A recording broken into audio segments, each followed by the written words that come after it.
Between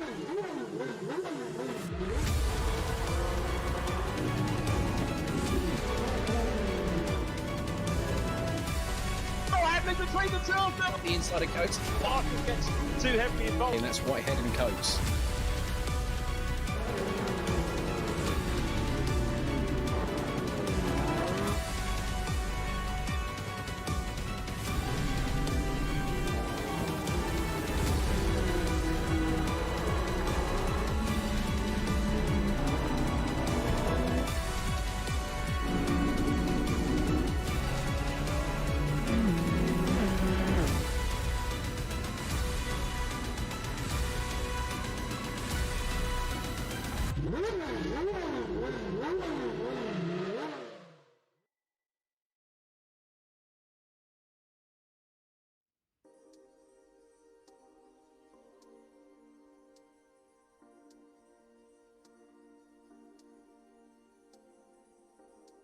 Good evening, everyone. Welcome back to the VRRC for round number 2 of our latest 8-week championship, and we are mini racing once more after a very exciting opening 2 rounds a week ago at Donington Park. We now travel, actually not all that far away really, down to the home of British Motorsport and the Silverstone circuit, the international variant, playing host to rounds 3 and 4 of our mini JCW Racing League. Andy McEwen back with you once more this week, and delighted to be reunited with my regular co-commentator Jack Oliphant for this week. Richard John Neal, don't worry, he will be back. We will be bringing you some form of professional commentary before the season is out, but for tonight, you're back with us too. And Jack, happy to have you back. Happy to be back as well for the second round of what's already turning into a hugely exciting championship. Well, there was never much doubt in that one, was it? It's a bit of a shame that I had to miss last week, but a friend's 30th birthday ended up getting in the way. How dare he arrange his date of birth on a VRRC? It's a horrible thing to do from my perspective. But anyway, I am excited. As we said, it was always a pretty much sure thing that the minis were always going to provide some absolutely cracking entertainment, and the British circuits we've got on offer are only getting better from here and more interesting, and of course, they start to vary quite massively, don't they?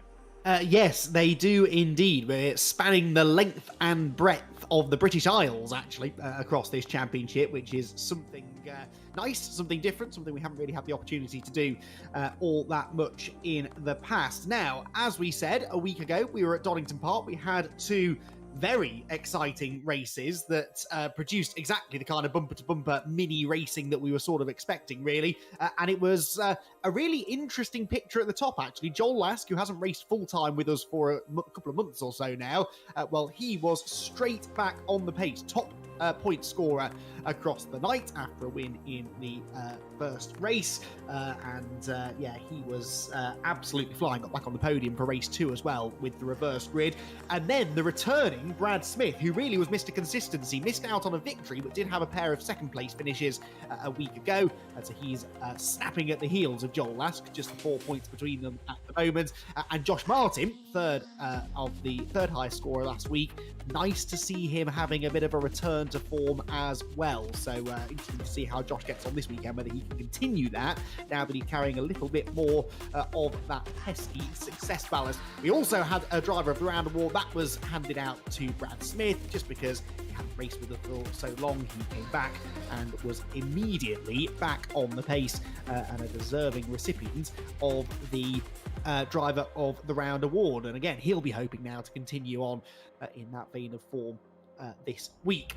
So that is how the early championship standings look, of course, at the top, because we've only had the 2 races. So Joel Lask, early points leader, Brad Smith second, and Josh Martin in third. Nicky Taylor fourth for HFT Racing, the real world mini racer, will be a bit disappointed, I think, that he only managed a best of third place in the first race. Got caught up in a few early battles in race 2, didn't make quite the forward progress he would have liked. And then a couple of new names, John Higgins and Tom Churchhouse. John Higgins didn't decide to race with us, actually, until I believe the morning of race day a week ago, when he saw Richard John Neal put out a social media post saying that he'd be commentating on the series, and the real world Hills Motorsport mechanic, MX5 racing team, Hills Motorsport, is already a race winner because he won the reverse grid race. Tom Churchhouse, another relatively new name to the VRRC, sits 6th ahead of Chris Blakey, Nathan Smith, Craig Curtis and Paul Laramie, all of whom are looking pacier than we've seen for quite some time, perhaps ever, actually, in some of their cases. And so hopefully they'll keep that going again here this week. So that's the championship standings tonight. In fact, there's the second page of the championship standings. We had a total, I think, of 20 drivers scoring points across the 2 races a week ago. And I'm sure some of those who didn't manage to score at Donington will be able to add to their points haul here this week. And there you can see at the bottom, a big story was the non-score of Kyle Felvers. Now, Kyle, granted, more of a GT racing specialist, you would have to say, but we know he's pretty handy in front-wheel drive these days. Wasn't feeling very well, he told us afterwards. Said he was feeling quite severely under the weather. Wasn't able to finish either of the races. In fact, didn't even start race 2 a week ago.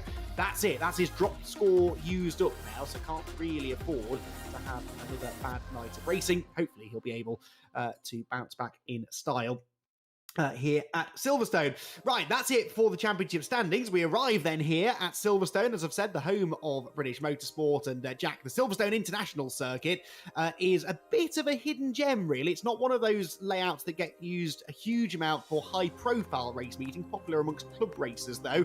And hopefully tonight we're going to see why. Yeah, well, the national circuit is the normal one we go to, isn't it? That's the one where all the touring cars play on. It's, yeah, the most common one if you're not going to do the GP loop. The international, I think, splits opinion a little bit more, but there are some really good overtaking opportunities down in towards the Vale chicane, into Stowe, of course. Fast Abbey, a fast first corner, and into Village is always an overtaking opportunity. So really, you could probably argue there's actually more racing around this circuit, and hopefully the minis will provide that. If you want to have a quick look at what it looks like, then I'm glad to say that Andy is about to take you for a lap around in the minis.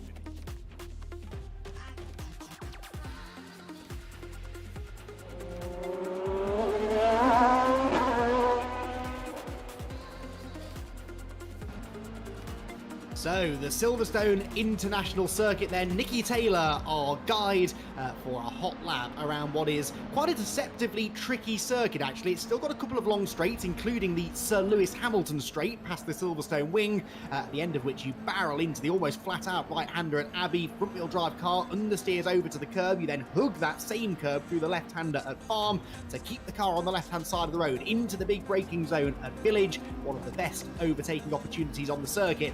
Then we head into the loop flat out on this layout because we head down the link road and into the right-hander that heads out onto the Hanger Straight. So we've cut out a huge chunk of the Grand Prix circuit, but we rejoin that famed layout now, heading underneath the paddock entrance bridge.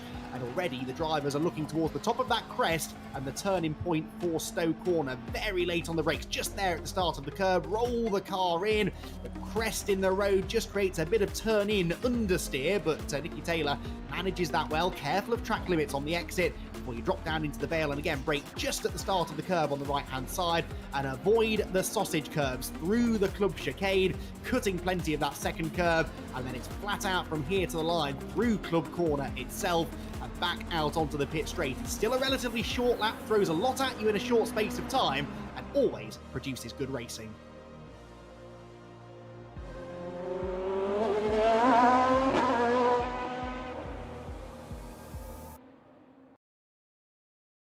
So that is the Silverstone International Circuit, and I don't know about you, Jack. I don't know whether you've driven it in real life. I haven't had that pleasure, but I've done a lot of sim racing around this place, and I find it quite a frustrating circuit because it looks very simple, really. When you look on a map, it's basically a square with a little corner chopped off, but it's very, very difficult and very easy to make a silly little mistake under braking, miss an apex, and it's a very momentum-based circuit. Miss an apex and you instantly lose 3, 4, 5 tenths of a second and your lap's ruined. Yeah, it's like that on quite a few sort of these smaller circuits, isn't it? I have driven it in real life, only the once though. It's obviously the least popular Silverstone layout. I've driven the GP, I've driven the National quite a lot, and for some reason, when I was doing the GT4 Super Cup, they essentially decided it'd be a good idea to go for a test day, but the only one we could get to was on the international circuit, and we were racing the national circuit. So it didn't really make much sense to me, but I went, we did it, I got back in the rhythm of it, and that's about as much as I can say. I didn't really particularly enjoy driving it, but having said that, on the sim, whenever we've gone to these events, you know, with VRRC, we've tried to do it every so often. I've actually enjoyed it there more, but it is much harder to teach someone around a lap of the international than the national, showing that it's obviously a little bit harder to get to grips with. Hopefully that kind of challenge will mean we'll be separating the drivers just that little bit more, and they'll have had to put those practice laps in, Andy, because of course the national circuit is one that they'll have done hundreds of times before. They'll have put thousands of laps in, whereas the international, hopefully we've seen people get that grind in with the Mini, trying to learn the car and the newish circuit as well. So I'm excited to see how they adapt. We know we've had some early quick runners as well. I think Andy Carroll was fairly high up on the order, wasn't he? Going out of practice. We're now into qualifying, and this is where it counts. Indeed so, and already drivers getting down to business. Nicky Taylor fastest with a 1:12.8. That's about a tenth of a second slower than the fastest practice time from the this evening's free practice session anyway, which was topped by Andy Carroll. Andy looking very rapid this week I should say. So too is Tom Churchhouse, though, right up there in the championship standings, right up there in the qualifying standings at the moment too. Second place is where he stays for now, but he looks as though he is bang on the pace.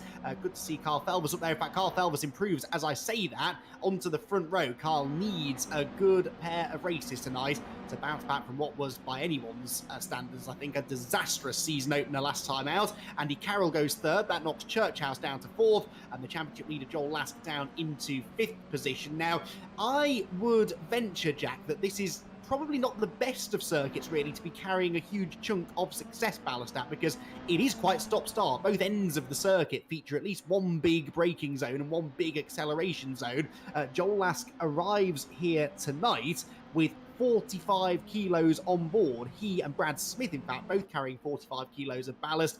That, you would imagine, is going to have an effect. Yeah, I imagine it would as well. I mean, of course, it's fairly flat. There's only one corner that has any kind of elevation, and actually you're looking at a camera angle that shows it off quite well there with Stowe, but you're only going up about 3 to 5 meters, aren't you, probably? It's probably a little bit more than that, but it's still not that big a deal. You're right, it is quite stop-starty, going through Club, going through Abbey, and down towards the sort of second and third corner is probably the most flowing this circuit gets, but apart from that, you're really anchoring on the brakes, you're really asking the engine to do a lot of work, and you're asking even more, obviously, if you've got that 45 kilos on board. I was just having a look at the championship as well. 5th place, John Higgins. You said that he only decided to turn up when he saw that Richard John Neal was commentating with us, Andy, if that's correct. Guess who's not here tonight? Richard John Neal. Guess who's not racing tonight? John Higgins. Clearly, we're the B tier here, aren't we? Yes, although I have commentated on his team owner and boss, therefore, Aidan Hills, for literally the entirety of Aidan's racing career. So, you know, I'd like to think that that would have had some effect on whether he chose to be here. It is worth pointing out that we have 21 cars on the grid. Not a small grid by any stretch of the imagination, but compared to the 27 who entered the season opener at Donington Park, we have lost a few. Now, that's not because they've all fallen out with us, or Rich Hayden, or Silverstone. It's because, for some reason, and Jack, I can't quite figure out why, I think lots of them have decided to go out tonight and maybe a bite to eat. Perhaps there's a good film on at the cinema. I don't know why it just happened to be on VRRC night, but yeah, it's nice to see that the 21 drivers we have got their priorities right. Yeah, well, I think it's probably something to do with the fact that it was Pancake Day yesterday. Of course. Maybe they missed it and they thought, oh God, I've got to skip racing today because I've got to get those pancakes in. John Churchhouse going on top of the order with a purple sector 1. That's a very, very quick time indeed. It's a 1 minute 12.7. Now, we did see a 1 minute 12.6, I believe, in practice. So Churchhouse is right at the top, strong end of the order. Nicky Taylor is towards that way as well. He's second place. Another 1 minute 12.7, but only 200ths behind Churchhouse. And then you've got Kyle Felvers, the deemed front-wheel drive hater among us. I'm not having it anymore. He might hate it, but he's pretty quick, so I'm not having him as an excuse. Andy Carroll all the way down in 4th, Andy, which he's probably going to be slightly disappointed with 8 minutes to go, considering his practice times. Yeah, he's not gone as quick as his practice time yet either, has he? He's not yet broken into the 112.7s. Tell you who will be happy, though, is Lee Piercy. Lee Piercy, 5th quickest at the moment, so he's looking right on the pace. Lee is not inside the top 10 in the points. He's 12th, actually, at the moment, but carrying no ballast, so that car is among the lightest cars on the grid. But that being said, still a very impressive performance. Chris Blakey, meanwhile, has just done a personal best in the second of the 3 sectors. So he's approaching the end of the lap and he's just finished the lap, in fact. Wasn't an improvement in time in the end because, of course, this being a relatively short circuit, just the 2 sectors for them to deal with. But Chris Blakey, we saw him have a few flashes of brilliance in the Porsches, didn't we? He was a regular podium finisher in the admittedly not terribly well supported Cayman class, but he, in the minis, a big grid where everyone's in the same car, Jack, Chris Blakey is showing that he's continuing to learn and continuing to get faster. Yeah, which we love to see, because, Chris Blakey provides some entertainment. I think what you see is when they get quicker and quicker, the pace might come, but the racecraft still needs a little bit of etching, because, of course, you start to drive with the quick people, you start to race against them, how are you going to overtake them? It's a different kettle of fish than when you are racing in the midfield or racing towards the back end of the pack as well, because if you're racing hard at the back end of the pack, you're probably feeding on people's mistakes. They're probably bigger mistakes, and they probably happen more often. If you're trying to fight with the likes of Nicky Taylor and Kyle Felders and Joel Last, the mistakes are a lot less frequent, and you almost have to force it out of them, so the racecraft becomes slightly different. And hopefully that's what Chris Blakey learned as he's getting quicker, and hopefully, obviously, they come in tandem with each other. You don't want to gain a load of pace and have no racecraft, because he can be a little bit dangerous at the front end of the field. Tom Potter is currently razzing around in 7th place as well. Now, I didn't get to see too many of the first 2 races, Andy, at Donington Park. Of course, I think the story of it is how young he is, and of course, in 7th place, doing a pretty good job.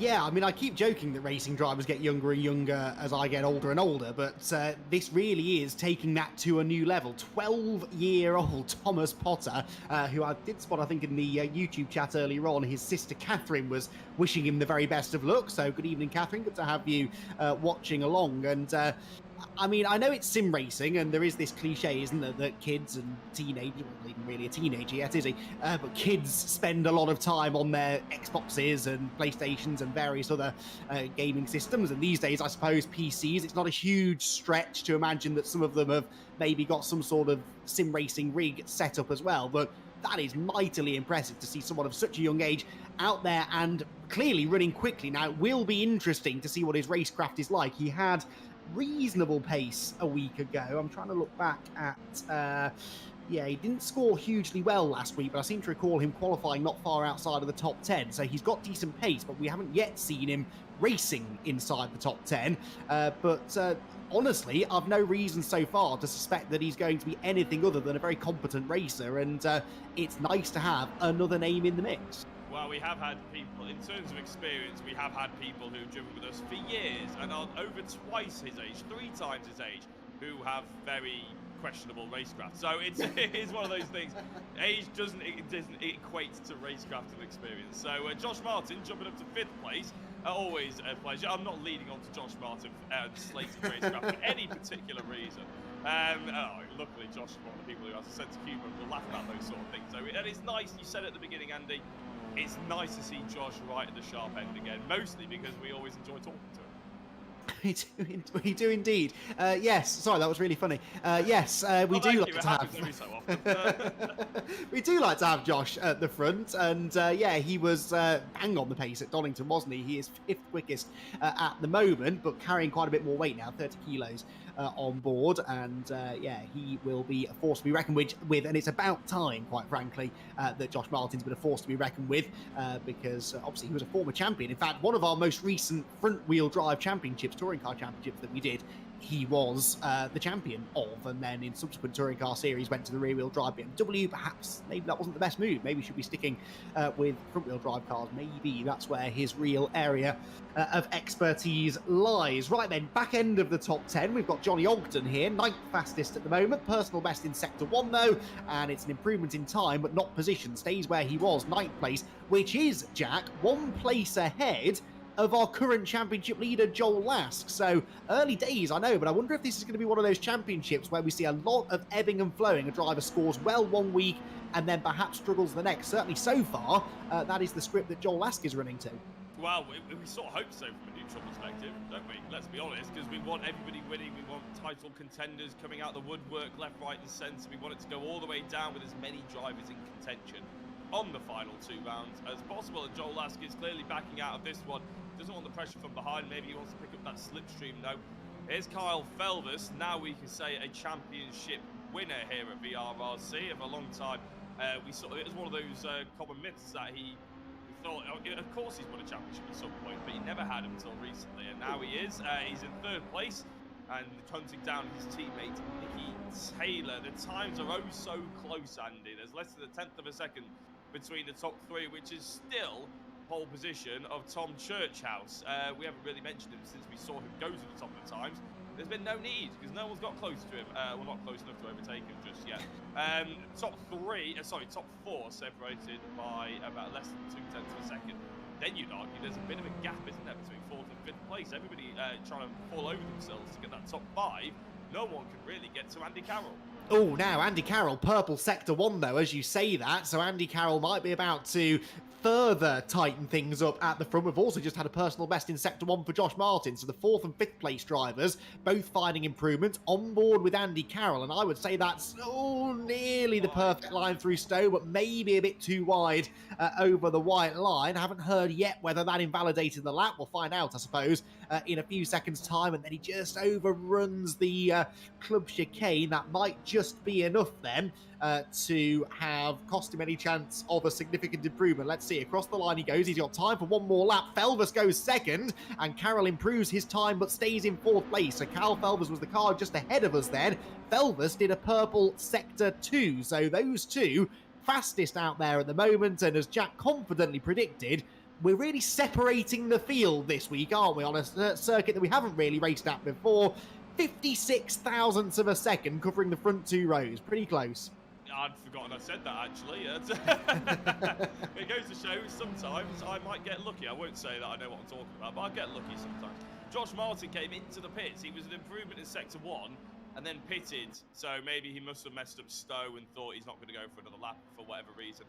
Andy Carroll, no improvement in sector 1, but Chris Blakey has improved in sector 1. Currently in 7th position. Only a couple of hundredths to go before he can even start challenging. Well, half a tenth, actually. He could start worrying Josh Martin, but I think he's just gone a little too wide, and I think he's going into the pits now as well. Stowe, he just missed the apex. Kenny Press is another driver who's improving. He's in 12th. Could he crack the top 10? Blakey goes very wide. It's not going to be a pole position time for Blakey here. He didn't go into the pits. I was mistaken. But as he goes around Club Corner, around the final, it's going to be a race to the line. Could Chris Blakey crack the top 5? No, he's into 7th place. He must have missed the apex quite badly. Kenny Press is the only driver out there who might improve. Yeah, let's see then. Needs to find, what, 1/4 of a tenth or so to move up 1 position. We'll have to wait and see whether he can do it. Here he comes. He'll be among the last cars to the line. And Kenny Press got a bit of a distant tow maybe from the car ahead, but no improvement in the end. And he will stay in 12th place. So it's Tom Churchhouse who snatches pole position then for our 2nd week of racing in the minis. Therefore, it is Tom Churchhouse who we'll be speaking to on the other side of this quick break.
Welcome back, everyone. Qualifying done with here at Silverstone, and an exciting qualifying session it was as well. Super tight. The top 4 drivers covered by a little over half a tenth of a second, and plenty of others who had improvements in them there, but just for whatever reason weren't quite able to put the lap together. It's going to be a fascinating opening race coming up in the next few minutes or so. Before that, though, we're going to hopefully have a word with our pole man, Tom Churchhouse, who joins us in the commentary box. We're just going to double check that he's here with us. Tom, can you hear me? As I feared, I don't think he can. Tom may have taken this opportunity, forgetting maybe, that this being the first time that he's been dragged into the commentary box, might have taken this opportunity to go and refresh himself before race 1. Give him one more go before we move on. Tom, are you there? I don't think he is. So tell you what we'll do. We'll do some housekeeping first, and we'll run through the various things we need to run through, and then maybe he'll have made the trip back from the kitchen or wherever he finds himself. We'll have a chat with him in a moment or two, which means, Jack, that we can talk about a few of the things going on in the world of VRRC outside of our mini championship.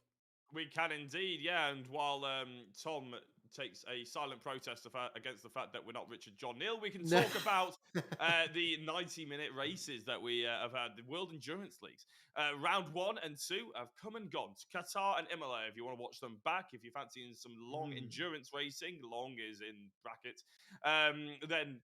then we can where you can go back to the YouTube and you can watch them. But of course, we're off to Spa and Le Mans in April. After this particular championship, we have a couple of weeks off for the main championships, and that's when we do the World Endurance League. April 10th and April 24th at Spa and Le Mans before we go into another major championship. And then it's split up by rounds 5 and 6, Sao Paulo and Kota. One more championship, and then in September and October, we go to Fuji and Bahrain. Andy, it was a hell of a series opener, wasn't it? Qatar and Imola. It was really sort of made us very excited, and now we have to wait all these weeks before we get to the next couple. Yeah, I mean, I would thoroughly recommend those who haven't watched those first 2 rounds go back and give them a go. I think we'll probably have to before the 10th of April, just to remind ourselves everything that happened, because they were very busy races, fascinating strategic races as well, which is something that I really enjoy about endurance racing. And yeah, there's a lot to remember. So I think before Spa, we might have to go on a bit of a refresher course as well. But it will be no chore because they were fantastic races. And I'm sure that the next 2 rounds coming up after the mini JCW Cup will be equally exciting at Spa and Le Mans. I mean, a 90-minute GT race at Le Mans really can't fail to entertain, can it? So that should be well worth tuning in for. Well, maybe not tuning in for, but as it will be worth joining in with, will be our virtual truck championship, which is coming up in the near future as well. This is, if you fancy something very different to GTs, minis, just about anything really, it actually starts this Sunday. It is a sort of semi-serious championship. It's only a 3-week series. It's supposed to be a little bit of fun, really. 2 15-minute races, no full live broadcast, but there will be a live watch along, and entry is free for all VRRC Discord members. So if you've been watching from afar here on the VRRC YouTube channel and you want to try and get involved, this is your way to do so. Get yourself joined, become a member, and you can enter this 3-round series for absolutely nothing. Qualifying starts at 7 o'clock in the evening, followed by those 2 races. We're at the Nürburgring this weekend. We'll be at Zolder in early March. And then 2 weeks after that, we're racing at Le Mans, but not on the full 24-hour circuit. The Bugatti circuit will host the championship finale. Jack. Okay. I'm not sure if anyone heard Rich saying that then, or whether that was just him whispering in my ear. But we've got some real-life truck racing drivers as well who are going to be joining us for that one. So I don't know about you, Jack, but I'm tempted to give that a little go myself. If only the first round didn't clash with the Daytona 500, though, I must add. Yeah, I was going to say, we know where your priorities lie, Andy, don't worry. It's trucks. I mean, I don't know if you commentated on them in real life. I've only ever come across times. them. Yeah, I've come across them once at Brands Hatch, and I have to say, it was splendidly entertaining. I was expecting it to be a bit dull, a bit slow, a bit hard work, to be honest. But my God, they know how to put on a show. And if nothing else, if you tune into the watch along or you have a go in these things, then I do urge you actually to go watch them in real life as well, because they are really very entertaining. And maybe you don't have to go all the way to, you know, Zolder or somewhere like that, but, you know, head down to Brands Hatch or Donington or wherever your local one is. It's very, very good indeed. And that's not all that's going on at VRRC. Of course, we got the time attacks. Standard time attacks are in full flow with the GTs. And of course, we are round 2 for the next 5 days in the Aston Martin GT3 around Las Vegas. Round 3 starts on the 19th, and that's when we head into the BMWs, the M2 GT2 around Circuit de Spa-Francorchamps. Before we head and finally get into the most challenging car, one that I am absolutely terrified to even try, to be honest. But round 4, which kicks off on the 4th of March for 2 weeks, will be the Porsche 911 GT1 around Le Mans. Andy, you can't ask for a more iconic scenario or situation than that, can you? The Porsche around Le Mans is just something to experience, even in the sim, for any racing driver fan. Well, absolutely. I mean, a series of pretty iconic cars and tracks: Monaco, Spa, Le Mans, and Las Vegas, but which actually, according to Rich Hayden, as he keeps telling us, is absolutely epic. So I would love to know what exactly it is about the upside down pig that he enjoys so much. But apparently, really good fun, and you've got 4 days to give it a go yourselves and find out exactly what it is that Rich Hayden sees in the place. Anyway, moving on. Last thing to talk about before we go racing in the minis here at Silverstone. We've got our Formula One Mirror League, a new initiative for 2024. Kicks off on March the 7th. Goodness, is the new Formula One season really that close? That will be at Saudi Arabia. This is basically a 12-round series running right the way through to December the 5th, and it will run alongside select real-world Formula One races. Not each of them, but 12 of them anyway. So we go and race at a dozen of the very best Formula One circuits around the world and Las Vegas, and it is a great opportunity for you to get behind the wheel of a single-seater. We're using the Formula 3 cars, and once again, it is free entry for VRRC members and non-members, £10 per round. You can drop in and out if you want. One drop score, because it is a full championship with trophies and medals up for grabs for podium finishers, and at the end of the championship, that is, and the driver of the round each week. So interested to see how that goes, and that will be kicking off on March the 7th. We are already halfway through February. What is going on? Right, we will have mini racing coming your way here on the VRRC in just a few minutes' time. Round number 3 of the championship coming right up.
So, welcome back everybody. Race 1 just around the corner here from the Silverstone International Circuit. Round 3 of the Mini JCW Cup. We are less than a minute away, I believe, from lights out for our first race of the evening. Tom Churchhouse starting from pole position with Kyle Felvers alongside. Fascinating front row that, Jack, isn't it? Tom Churchhouse desperate to try and get his first victory here at the VRRC. Kyle Felvers has won a few races, but perhaps this is one of the most important races for him to try and win and get some points on the board.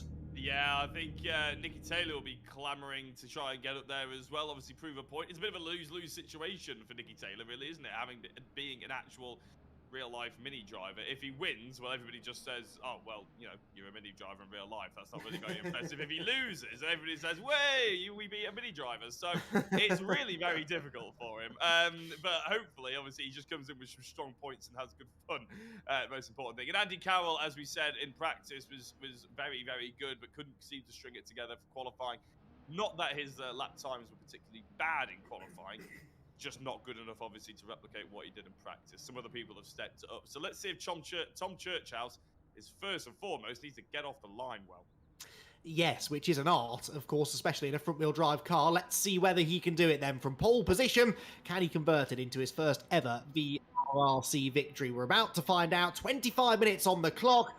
We have got the 6 red lights illuminated, and round number 3 of the championship about to get underway. That happens now. The lights are out. It's a long drag, slightly uphill, as you can see, into the fast right-hander at Abbey Corner, and Kyle Felvers has got away really well. He's challenging for the race lead. In fact, I think he'll take the race lead into Abbey, with Nicky Taylor challenging Tom Churchhouse for second place. Felvers gets the advantage then. Churchhouse sees off Nicky Taylor for the time being, whilst Josh Martin slots into 4th place just behind them. Late on the brakes. Churchhouse too late on the brakes. Into the side of Felvers. Sideways he goes. Felvers nerfed off the track. He will be spitting feathers, but Nicky Taylor will be laughing his socks off because he inherits the race lead.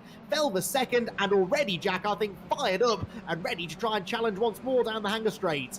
Elvis actually had a really nice exit, didn't he, onto the rest of the international circuit, and going down towards Stowe, he's going to get that side draft from Nicky Taylor, and Tom Churchhouse trying to get past Josh Martin, who's charged up from 5th position.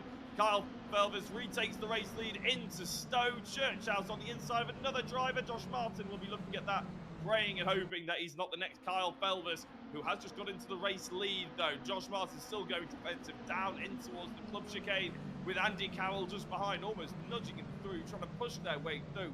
This is proper door-to-door and, well, bumper-to-bumper action, isn't it? As the gap seems to have pulled out a little bit behind Thomas Potter, who's gone from 7th up to 6th and is leaving the rest of the field behind. But 7th place, Joel Last, not to be sniffed at, really. A 3-place gain as Carl Felvers and Nicky Taylor, the HFT boys, are leading the way. Interesting as well that Josh Martin's up there in 3rd place. Lask, as you said, has gained some places to 7th, but Brad Smith, 2nd in the championship, all the way down in, well, right down the order anyway, outside the top 10, I believe, 11th place for the time being. There are 3 Smiths, Jack. Oh, yeah. I'll give you the first race to try and figure out which one is which, because it confused me for the entirety of our Donington broadcast, I can assure you.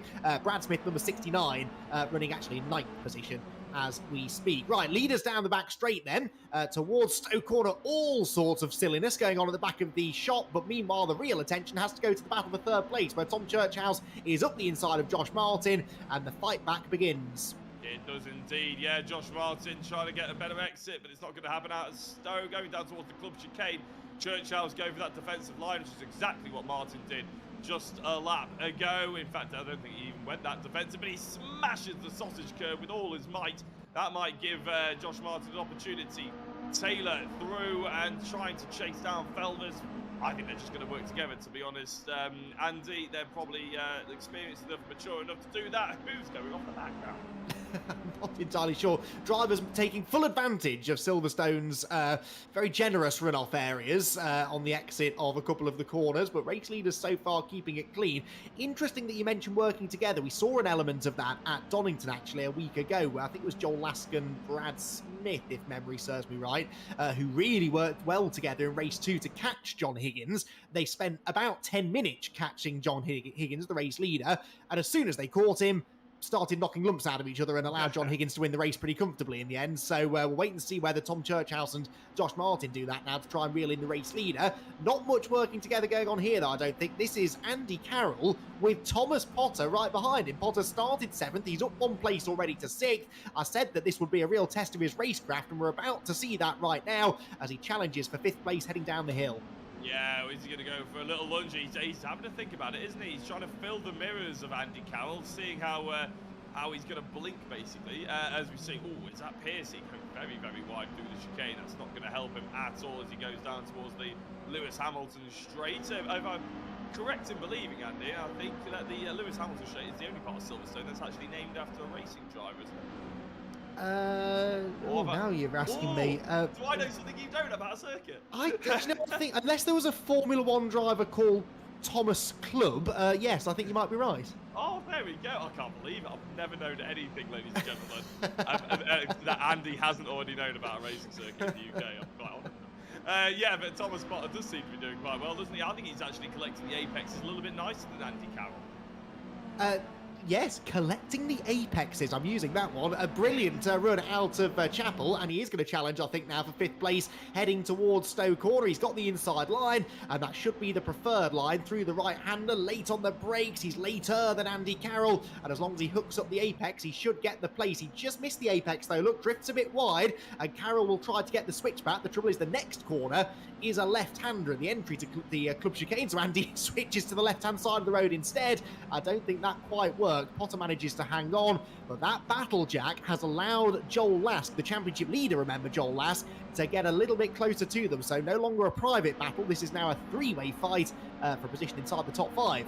Exactly the sort of race that Joel Lask needs, isn't it? Because he clearly doesn't have the overall pace to be going and winning, but you really want to still be picking up the most amount of points at the rounds you don't particularly like. You're only as good as your worst round, really, in motorsport, aren't you? I think this is the old cliche. Joel Lask is certainly doing a pretty good job of collecting as many points as he possibly can in this second round, keeping that drop score as long and far into the championship as humanly possible. If he can get a top 5 out of this first race, he can be pretty happy with how this one is going. And by the looks of Andy Carroll, who I think is looking a little bit wayward and a little bit erratic, I think he might have an opportunity to at least get the 6th place. Tom Potter needs to pull away before he sees the blue mini sort of firing down his exhaust. Yeah, indeed so. Joel Lask then challenging almost as they arrive at Stowe Corner. The Phoenix Sim Racing car stays, though, in 7th place for the time being. How's Brad Smith getting on? Well, he's having a lonely race, really. He's down in 10th position at the moment, but about a second behind Chris Blakey. Here he comes, actually, towards us in the bright green and yellow car. Joel Lask, always an exciting driver to watch, and once again catching my attention. But Brad Smith is struggling. Not only is he dropping away from the cars ahead, he's under pressure here from Johnny Ogden. Johnny Ogden in the white and black car looks a bit quicker right now than Brad, and in fact he's going to challenge for that position as they head past the pits. Yeah, going into Abbey is a little bit of a touch and go corner. You don't really want to be going side by side there because you're going to ruin the run for both drivers, but as long as you don't hit each other, it can be a really impressive and very, very exciting move. And Ogden couldn't quite get it done. Brad Smith survives for at least 1 or 2 more corners as Ogden smashes the curb on the inside. And here we go. Here's another Smith. Is this Matt Smith? No, it's Nathan Smith. Nathan Smith, who's decided to come in on the action as we see them clambering all over the curbs. I'll tell you what, Andy, I don't know which way to call it. Maybe because I don't know which Smith is which. Yeah, tell me about it. Especially when they start battling each other, that really does get confusing, and that might happen because Nathan Smith just made a brilliant effort at a move around the outside of Johnny Ogden, who in fairness left him plenty of space. He's not really being given the same treatment by Nathan, though, who turned straight across his nose there, and Johnny, actually, I think rather too generously, decided to bail out of that one. So Nathan Smith gains a place. He's up into 11th position, and that has also now brought Zamfir Ram right up into his tail. Nathan Smith almost goes over, and here will come Radu up the inside of the pair of them. That was a little bit too much curb through the club chicane, and Nathan Smith is lucky to still be on his wheels. Fairly impressive not to roll it, wasn't it? It was well, very entertaining to watch. I'm sure he'll love to see the replay of that one, right up until the point where he loses all the positions and gets hit on the backside. Nicky Taylor, about a 10th away. I don't think Carl Phelps is really worried. I wouldn't be surprised. They're always on a Google Meet, aren't they, these two? And with a few other drivers normally actually chatting about whatever's going on. But I don't know about you, but Carl Phelps looks like he's trying to break the toe there. I think he's just defending. Well, actually, no, maybe he was letting him go. He got a poor run off the corner, I think, and it was hard to tell from that angle whether Nicky had the run or whether Kyle realises Nicky's faster and let him go. But I don't think he needed to do that. They're gapping Church House, so yeah, strange one. But anyway, Nicky Taylor grabs the lead. He does indeed. About 0.3 of a second is the tune. He has the lead, but obviously that's pretty much nothing, as you can see in front of you. 16 and a half minutes left. Obviously, it's 25-minute races these days, aren't they? And it means we've got a long time before we really even need to worry or have a conversation about how these two are going to end up, because it's probably going to be the last 5 minutes when they start actually arguing about who leads this one. Church House hasn't gone down without a fight, though. It has to be said, they are having to work together quite hard to stay ahead of him. And if they do start making mistakes, let's say Nicky Taylor makes a mistake and holds up both of them, Church House, like he just has, will probably gain about 3 or 4 tenths. And I think he gained that just through Abbey. Yeah, well, because Nicky Taylor went really defensive into Village, so that sort of backed them both up. So if Kyle did wave him through, why is Nicky then defending from him? This will be the telltale, really, because down the Hanger Straight, Kyle is clearly close enough to either attack or push Nicky Taylor, and it looks like he's doing the latter. So I think he is now happy to sit in the wheel tracks of his longtime friend and teammate for a while. And I think those two are going to be definitely working together for the foreseeable. Felvers using that slipstream. It is one of those tracks, especially in a unaerodynamic car such as this one, where you can use the slipstream quite well. And Carl Felvers, whose car is sporting those wounds from the assault by Tom Churchhouse at the start of the race, I think he's going to use that slipstream to good effect now, save the tyres maybe in the mid part of the race. Meanwhile, Johnny Ogden and Nathan Smith continuing to battle. Ogden up the inside into the club chicane. This is all over 11th position.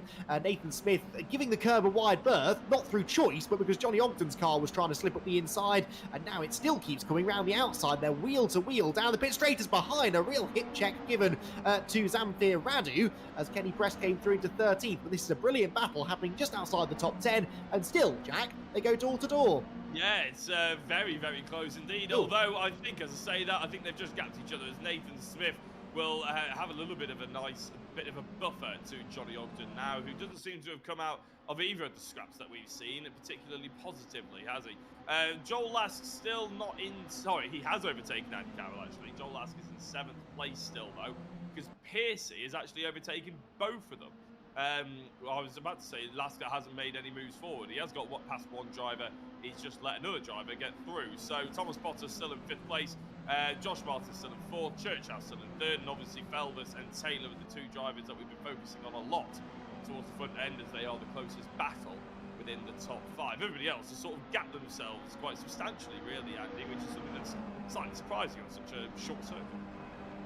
Yeah, it is really, especially with the power of the slipstream, but yeah, that certainly seems to have happened. The other thing that's surprising me a bit is that Andy Carroll isn't further up, 8th position at the moment for Andy, who was the pace setter in tonight's free practice session, but maybe keeping his powder dry, waiting for race 2. At the moment, all 21 starters are still running, and still running on the lead lap as well, so it would be a full reverse grid if we were to throw the checkered flag now. We won't be throwing the checkered flag for another 13.5 minutes. We cut back now to this never-ending battle for 11th place. Johnny Ogden back up the inside of Nathan Smith, reclaims P11, but Nathan then tries to get the switch back, can't quite get the overlap through the loop. And as they head down the link road, he will settle back in behind Ogden, who snatches that rear brake. You can see there the slightly downhill, off-camber nature of that 90-degree right-hander, and that gives Nathan Smith maybe the opportunity to challenge once again. Heading down towards Stowe. Challenge he will, flashing the lights as he does so. He's got the inside line, and this could get very entertaining through the second half of the lap. Yeah, Ogden has to yield. Nathan Smith went a little bit too hot on the brakes. I think Ogden actually saw that one coming, gave him enough room, and, well, I have to say, quite good racing respect as Ogden holds on to 11th position. Nathan Smith all kinds of sideways on the rear, but to be fair, I think Oulton was as well. I think most people outside the top 10 are drifting through that section of the track as they go down through the final corner to restart it all again. I don't think Nathan Smith's going to be able to pull up alongside him through Abbey. Going into Village, I wouldn't be surprised if we see a little lunge, Andy. Yeah, I think I would tend to agree with you there. He needs a good run through the left-hander, though, really, at Farm, which he has late on the brakes. He's got the inside line, and this is a terrific scrap, isn't it? Johnny Ogden left him plenty of space on the way in. Nathan Smith leaves him plenty of space on the way out, and as a result, they come out actually still in the same order, but it's such a wide piece of racetrack, that, isn't it? Same as the run down into Stowe, that it can be a bit deceptive. It often looks as though a driver has got the move made on the inside line, and then actually the wide sweeping entry, that's the fastest way through the corner. Which way will it go down at Stowe this time? I think they're going to stay in the wheel tracks to each other, aren't they, for now? Johnny Ogden staying in front and Nathan Smith tagging along behind him. Battle there, though. That was Andy Carroll defending, I think, from Chris Blakey for 8th position. They're both sort of stacked up behind a struggling Joel Lask. Joel Lask has dropped away from Lee Piercy now, Jack, to the tune of nearly 2 seconds, and into the clutches of Carroll and Blakey, who themselves are looking likely to go side by side towards turn 1. Yeah, and it's going to be Blakey who's going to get on the inside as well. It's very tight, it's very fast. I think Carroll came out of that just about on top, but for how long? Going into Village then. Here comes Blakey once more. late on the brakes. Is he too late? Is he going to be able to get the apex? He gets the apex. But look at that, Carroll with the right, really nice amount of momentum going around the outside, getting the left-hander, and Chris Blakey's going to have to do the hard work up the inside yet again, but there's so much runoff. It's running over the cameraman almost for Andy Carroll. I think Chris Blakey is going to have this one sewn up though as they go through Stowe, as long as he doesn't outbreak himself. Well, I mean, Carroll went so wide there that he's actually carried some good momentum onto the straight. But yeah, Blakey will take the position heading into Stowe Corner, and Andy Carroll can't help but say this has been a bit of a disappointing race for Andy. We've seen him have some really great races in front-wheel drive machinery over the years, but for whatever reason tonight, things just not clicking after a really promising start to the evening's proceedings. But anyway, he's in 9th position, and he'll be hoping that he can try and regain some positions before the end. The next car behind him is Brad Smith, having also a nightmare race, really. The man who was second in both of the races at Silverstone, struggling a minute. Further back, Zamfir Radu getting back past Kenny Press. Now, I've just read in the YouTube chat, Adam Lyle, who was seen racing with us here in the recent past, has said that Zamfir only downloaded the track 2 hours ago. Now, granted, it's not the most complex of racetracks to learn. It's not, for example, an Oulton Park or a Cadwell Park, but still, the fact that he's running here in 13th, getting stuck into the battles, pretty impressive. It is indeed, actually. And just to touch on Adam Lyle, he should be racing today as well. He's one of the 7 drivers, unfortunately, haven't been able to get on the circuit, or 6, I think, actually, in the end, which is a bit of a shame. But it's not anything to do with that famed holiday that is shares the 14th of February, I don't think, anyway, because he's watching the stream. That would be awkward. I think it's more to do with the fact that he's broken 2 metatarsals and twisted his knee, apparently. So, yeah, that's a bit of a shame. I hope you get better soon. Maybe, obviously, dial back the hydraulics on the brake pedal. You've obviously been stamping on it too long.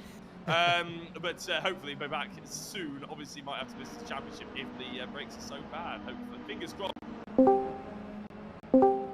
Indeed so, and yeah, we hope to have him back on the grid in the very near future. Right then, through Abbey Corner goes Andy Carroll, and trying to stick with Chris Blakey if he can. That little tussle these two have just had there has just given Joel Lask a bit of breathing room, and as soon as actually they left him alone, he started going quite quickly again. He's now within a second actually of Lee Pearcey, so Joel Lask could yet challenge for 6th position before the end of the race. The other gap, Jack, that has been coming down slowly but surely is the gap between the leaders and Tom Churchhouse in 3rd position. He's now only about 1 point, well, it was a second a moment or two ago, adrift of Nicky Taylor, who is back behind Carl Felvers. So, okay, lots has happened here. Felvers has got the lead. Taylor seems to be struggling, and Tom Churchhouse is not out of this yet. Yeah, maybe there was a bit of a mistake by Nicky Taylor. We saw that he was a bit susceptible of it once he got into the lead.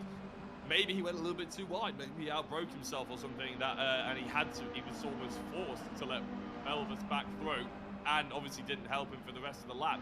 That would explain maybe his loss of about half a second, but Churchhouse now smells blood in the water. It's less than a second between him and the top 2. Felvers has got a little bit of breathing room, and obviously he's got the bodyguard of Nicky Taylor.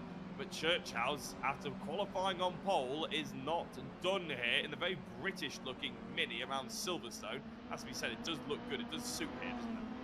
It does. I mean, it suits the Mini, really, doesn't it? You can't go wrong with the red and white Mini. It's a racing and rallying livery, indeed, that dates all the way back to the 1960s. And Tom Churchhouse is driving it very, very well indeed. And he is looking, actually, like one of the quickest drivers on the track. I think he and Felvers clearly a bit quicker than Nicky Taylor at the moment. Out of Stowe Corner they head. The top 3 all in one shot. And this, Jack, is why I enjoy these slightly longer races. I think it was a really smart move to increase the race length to 25 minutes from 20, because you do just have that extra bit of time for the race to develop. Drive means tyre management becomes a little bit more of a factor, and that is an issue around a circuit like this in front-wheel drive cars with all of these sort of long, high-speed right-handers, and drivers can just pace themselves a little bit. Tom Churchhouse obviously lost ground in the early stages. In a 20-minute race, we'd be starting the penultimate lap now, and he'd have no hope of a race victory, but here he is, hunting down the race leaders, still in with a chance.